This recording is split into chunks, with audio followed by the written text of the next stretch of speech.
name is Jose Carioca. And my name is Panchito Romero Miguel Junipero Francisco Quintero Gonzalez. And how did you get such a long name? My name is Panchito Romero Miguel Junipero Francisco Quintero Gonzalez. My mother Maria was...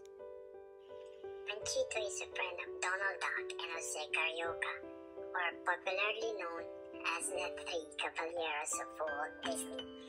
But behind this unusually large name is a great representation of the Spanish-speaking countries, and during World War II, his face once stuck on the US BJ-25 bomber plane, a plane that was used by the United States Air Force 58th Operations Group to liberate the Philippines. May 1, 1945, Porac Airfield, Pampanga, Island of Luzon, Philippine Islands. 33 pilots of the 21st Squadron arrived from Mexico.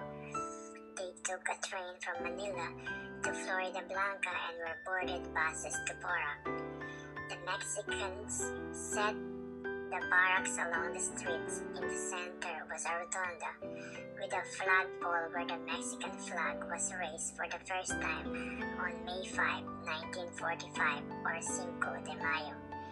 Initially, the Mexicans found their camp uncomfortable. It was hot and had lots of pests, insects, rats, and others which feared could give them diseases. The men hired Filipino houseboys and laundry women, providing some contact between the two peoples. Outside the camp, the Mexicans could see scrawny Filipino children scrounging for food. Many gave the children spare food and whatever else they could spare. The unit soon adopted the mascot Panchito Pistolas, a Mexican rooster with a sombrero, pistol belt, and 2 revolvers on his hip. Panchito Pistolas also appeared in patches of the unit, was painted on some of the squadron's planes, and later became the mascot.